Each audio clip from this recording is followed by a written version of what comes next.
ഞാനൊരു കാടിന് മുന്നിൽ നിൽക്കുന്ന പോലെയല്ലേ? മൂവാറ്റുപുഴക്കാരൻ സുമേഷ് നായക്കിൻ്റെ ബംഗളൂരു സർജാപുരയിലുള്ള വീട് സത്യം പറഞ്ഞാൽ ഒരു കാടാണ് കേട്ടോ. നമുക്ക് കാണാം.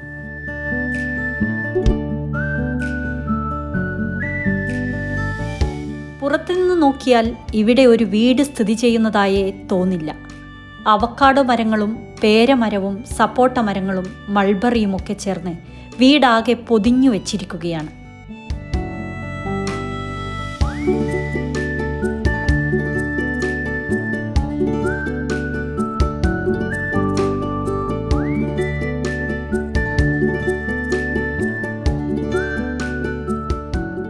സുമേഷ് നായക്കും ഭാര്യയും മകളും അടങ്ങുന്ന 3 മനുഷ്യരും പേരറിയുന്നതും അറിയാത്തതുമായ അനേകം കിളികളും അണ്ണാൻ കുഞ്ഞുങ്ങളും ചിത്രശലഭങ്ങളും തേനീച്ചകളും അങ്ങനെ എല്ലാവരും ചേർന്നൊരു സുന്ദര ലോകമാണ് ഈ 1500 ചതുരശ്ര അടി ഭൂമി.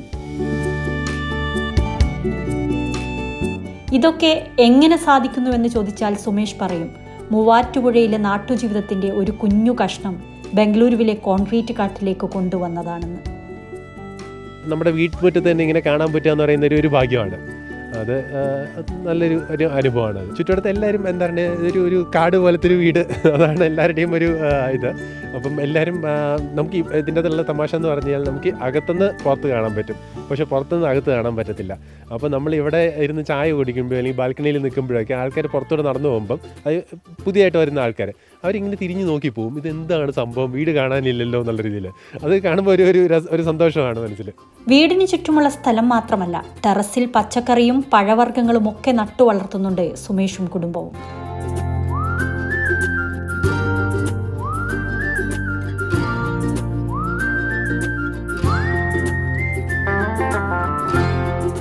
സ്വന്തമായി പച്ചക്കറി നട്ടു വളർത്താൻ സ്ഥലപരിമിതി ഒഴിവുകഴിവായി പറയുന്നവർ സർജാപുരയിലെ സുമേഷിന്റെ വീടും കാടും കണ്ടാൽ വായടച്ചു പോകും. എല്ലാവർക്കും ഉള്ള ഒരു മൈൻഡ് സെറ്റാണ്, നമുക്ക് ഒത്തിരി സ്ഥലമുണ്ടെങ്കിലാണ് നമുക്ക് ഭക്ഷണങ്ങൾ ഉണ്ടാക്കാൻ പറ്റുള്ളൂ, അല്ലെങ്കിൽ ഫ്രൂട്ട്സ് ഉണ്ടാക്കാൻ പറ്റുള്ളൂ.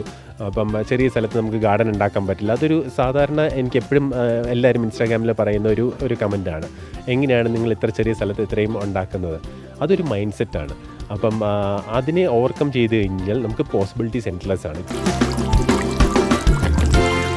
ഈ കുഞ്ഞുകാട്ടിൽ ഇതുവരെ 49 ഇനം പക്ഷികൾ വിരുന്നു വന്നിട്ടുണ്ട്. പഴങ്ങൾ പാകമായാൽ കിളികൾ കൊത്താതിരിക്കാൻ മൂടി വയ്ക്കുന്ന പതിവ് ഇവിടെയില്ല. ഇവിടെയുള്ളതെല്ലാം എല്ലാവർക്കുമുള്ളതാണ്. ഏത് അൾട്രാ ഹൈടെക് നഗരത്തിലെത്തിയാലും പ്രകൃതിയുമായി കൊടുക്കൽ വാങ്ങൽ നടത്തി അതിസുന്ദരമായി എങ്ങനെ ജീവിക്കാമെന്ന് സുമേഷിൻ്റെ നായക്സ് എന്ന വീട് നിങ്ങൾക്ക് പറഞ്ഞു തരും.